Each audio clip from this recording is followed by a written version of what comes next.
ગરમીને લઈ હવામાન વિભાગની આગાહી આગામી 3 દિવસ હીટવેવની આગાહી વ્યક્ત કરાઈ છે। કચ્છ, સુરેન્દ્રનગર અને સુરતમાં ઓરેન્જ એલર્ટ, બનાસકાંઠા, પાટણ, ગાંધીનગર, અમદાવાદ, વડોદરા, રાજકોટ, અમરેલી, બોટાદ, દ્વારકામાં યલો એલર્ટ। 41 થી 45 ડિગ્રી સુધી તાપમાન રહેવાનું અનુમાન। મહત્તમ તાપમાન સામાન્ય કરતા 2 થી 3 ડિગ્રી ઊંચું નોંધાયું। પશ્ચિમથી ઉત્તર પશ્ચિમના પવન ફૂંકાયા। 0.9 किलोमीटर अब मीन सी लेवल के ऊपर स्थित है और एक साइक्लोनिक सर्कुलेशन दक्षिण पश्चिम मध्य प्रदेश के ऊपर स्थित है जो एक्सटेंड है 1.5 किलोमीटर ऊंचाई तक और एक साइशर है अभी साइक्लोनिक सर्कुलेशन के रूप में उत्तर पाकिस्तान और आसपास क्षेत्र में एट 3.1 किलोमीटर ऊंचाई में। और अभी जो पवन का दिशा है पश्चिम से उत्तर पश्चिम दिशा से पवन चल रही है। अभी 12 से 18 मई तक मौसम आमतौर पर शुष्क रहने का पूर्वानुमान दिया गया है। जो अधिकतम तापमान है वो अगले 3 दिन तक कोई बड़ा बदलाव नहीं रहेगा, ऐसा स्थिति बनी रहेगी और फिर उसके आगे 2 से 4 डिग्री सेंटीग्रेड टेम्परेचर फॉल होएगी। कुछ क्षेत्रों में 41 to 45 डिग्री सेंटीग्रेड तक रहने का संभावना रहेगा अगले 3 दिन तक। और हीट वेव हम लोग आज वार्निंग दे रहा है अगले 3 दिन के लिए 12 से लेकर 14 मई तक। समाचार में आगे बढ़िए। सूरत सचिन जीआईडीसी पालीगाम विस्ताરમાં ગરમીના કારણે એક યુવકના મોતના મામલે યુવકના મોતનું સાચું કારણ જાણવા માટે સિવિલ હોસ્પિટલમાં પોસ્ટમોર્ટમ કરવામાં આવી રહ્યું છે, જે બાદ હકીકત સ્પષ્ટ થશે। ત્યારે શહેરમાં ગરમીનો પ્રકોપ વધતા તંત્ર એલર્ટ મોડમાં આવ્યા છે। રસ્તા પર રહેતા અંદાજે 1500 લોકોને સેન્ટર હોમ ખાતે ખસેડવાની કાર્યવાહી કરવામાં આવી।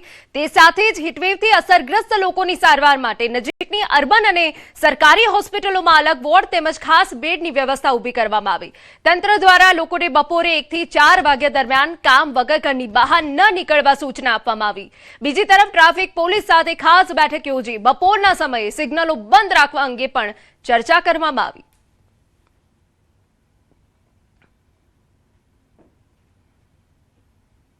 હવામાન વિભાગની આગાહી વચ્ચે જે પ્રકારે ગરમીનો પારો વધી રહ્યો છે ત્યારે સુરતમાં હીટવેવના સ્ટ્રોકથી એક યુવકનું મોત થયું છે। જો કે આ સમગ્ર ઘટના બાદ તંત્ર કામગીરીમાં જોતરાયું છે। આપણી સાથે આરોગ્ય કમિશનર પ્રદીપ ઉમરીગર છે। આપણે સીધા વાત કરીએ। સાહેબ, એક યુવકના મોતની વાત સામે આવી રહી છે, શું છે આખી મામલો અને કયા પ્રકારે આગામી દિવસમાં હીટવેવને લઈને કામગીરી? અત્યારે જે આપ વાત કરી રહ્યા છે એ સિવિલ હોસ્પિટલમાં બ્રોડ ડેડ પેશન્ટ હતું અને સિવિલ હોસ્પિટલના અધિકારીના જણાવ્યા મુજબ એનું પીએમ કર્યા બાદ એનું મોતનું કારણ જાણી શકાશે। પણ હા, ચોક્કસ અત્યારે જે આગાહી છે અને એના કારણે જે લોકો બહાર બેસતા હશે અથવા જેની પાસે શેલ્ટર નહીં હશે તેવા લોકો અથવા તો જે લોકો બપોરના સમયે બહાર કામ કરતા હશે, લેબર વર્ક કરતા હશે, એ તમામ લોકોએ સાવચેતી રાખવાની જરૂર છે। અને એના માટે સુરત કોર્પોરેશનના કમિશનર સાહેબ દ્વારા એક જાહેરનામું પણ પ્રસિદ્ધ કરવામાં આવ્યું હતું કે આટલા પ્રિકોશન લેવાના છે, જેમાં હું આજે ચોક્કસ કહીશ કે જરૂરિયાત કરતાં વધુ પ્રમાણમાં તમારે પાણી પીવાનું છે, લીંબુ શરબત પીવાનું છે, સાથે જરૂર વગર જો વૃદ્ધ હોય અથવા પ્રેગ્નન્ટ લેડી હોય અથવા બાળક હોય તો એ લોકોએ 2 થી 4ના સમયમાં બહાર જવાનું નથી। પરંતુ ચોક્કસ જો હીટના લક્ષણો લાગે તો તાત્કાલિક નજીકના આરોગ્ય કેન્દ્ર અથવા પોતાના ક્લિનિશિયનનો સંપર્ક કરવાનો। બિલકુલ, આ હતા પ્રદીપ ઉમરીગર, આરોગ્ય કમિશનર। તેમનું સીધું કહેવું છે કે આગામી હજુ પણ 2 થી 3 દિવસ હીટવેવની જ્યારે હવામાન વિભાગે આગાહી કરી છે ત્યારે તંત્ર દ્વારા અનેક ગાઈડલાઈનો બહાર પાડવામાં આવી છે। બપોરના સમયે ન નીકળવું, નજીકની હોસ્પિટલોમાં જો કદાચ કંઈ ગરમીને લઈને થાય તો તેને લઈને વોર્ડ બનાવવામાં આવ્યા છે, બેડ તૈયાર રાખવામાં આવ્યા છે અને જે પ્રકારની ગાઈડલાઈન છે તેનું પાલન લોકોને કરવાની અપીલ પણ કરવામાં આવી છે। કેમેરામેન જીગર ગોલ સાથે કીર્તેશ પટેલ, ન્યૂઝ 18 ગુજરાતી, સુરત। ડાંગ જિલ્લામાં ગરમીનો પારો આસમાને પહોંચી ગયો છે। વઘઈમાં તાપમાન 42 ડિગ્રીને પાર પહોંચી ગયું છે। જિલ્લાના પ્રવેશદ્વાર વઘઈમાં કાળઝાળ ગરમીનો અહેસાસ છે। બપોરના સમયે રસ્તાઓ સુમસામ ભાસી રહ્યા છે। કુદરતી સૌંદર્ય વચ્ચે ડાંગમાં હીટવેવની અસરના કારણે લોકોમાં ભારે અકળામણ થઈ રહી છે।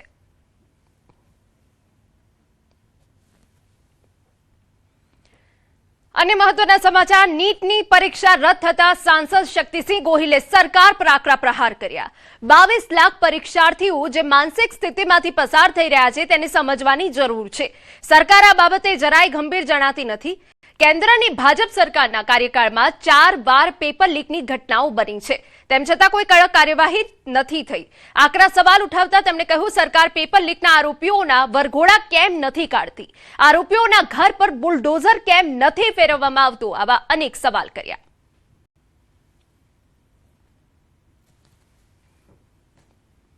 ભારતીય જનતા પાર્ટીની સરકાર કેન્દ્રમાં આવ્યા પછી 2016માં 2021માં 2024માં અને 2026માં આ વર્ષે પેપર નીટના ફૂટવાના કિસ્સાઓ બહાર આવ્યા છે।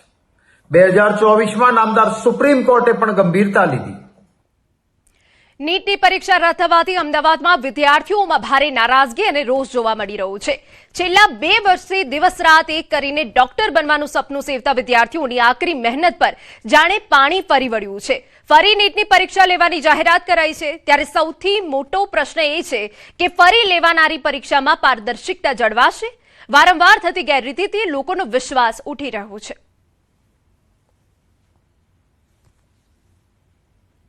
3 મહિના રોજ લેવાયેલી નીટની પરીક્ષા રદ કરવામાં આવી છે અને વિદ્યાર્થીઓ કે જેઓ 2 વર્ષથી મહેનત કરતા હતા, જે નીટની પરીક્ષાને લઈને તેઓએ જે મહેનત કરી હતી ને તેના પર પાણી ફરી વળ્યું છે અને વિદ્યાર્થીઓમાં હવે નિરાશા જોવા મળી રહી છે। વિદ્યાર્થીઓ આપણી સાથે છે, પહેલાં તેઓ પાસેથી જાણીશું શું નામ છે તમારું અને કેવી તૈયારી કરી હતી નીટને લઈને?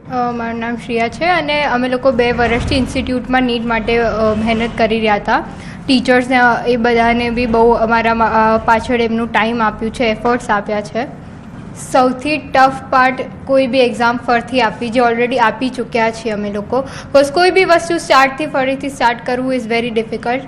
અને અમે બધા ઇન્સ્ટિટ્યૂટમાં 2 વર્ષથી તૈયારી કરીએ છીએ નીટની, અને મારા હિસાબે જે વસ્તુ 1 વર્ષ પહેલાં થઈ ગયેલી છે પાછી ના થવી જોઈએ, કેમ કે એ લોકોએ કીધું હતું કે વધારે સિક્યોરિટી છે ને અમે લોકો વધારે શું કહેવાય ઓફિશિયલ સાથે અમે આ એક્ઝામ કન્ડક્ટ કરીશું, બટ એ પાછું એવું ના થયું। એટલે એ હિસાબથી બધાને બહુ દુઃખ થાય છે કે અમે લોકોએ આટલી મહેનત કરી હતી, પ્રેક્ટિસ કરી હતી ટ્યુશન્સમાં બી, અને જે રિઝલ્ટ અમને જોઈતું હતું એ હવે પાછું જે રીનીટ થશે એમાં શાયદથી ના આવે।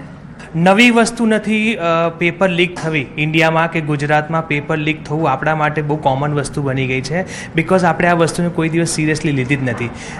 સજા કરવાની તો વાત દૂર રહી કે આપણે એ લોકોને ખાલી કાગળ પર સજા કરીએ છીએ, આપણે કોઈ એવા ઠોસ કદમ નથી ઉઠાવતા કે જેના કારણે લોકોને ડર લાગે આવો ક્રાઇમ કરતા। કે જેઓ આ પેપર લીક પાછળ લાગેલા હોય અને તેઓના કારણે આ 22 થી 23 લાખ જેટલા વિદ્યાર્થીઓ।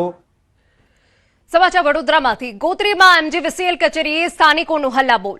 ભર ઉનાળે 10 કલાક સુધી વીજળી ગુલ રહેતા જનતા પરેશાન થઈ ગઈ છે। આક્રોશિત સ્થાનિકોએ અડધી રાત્રે એમજીવીસીએલ કચેરી ગજવી।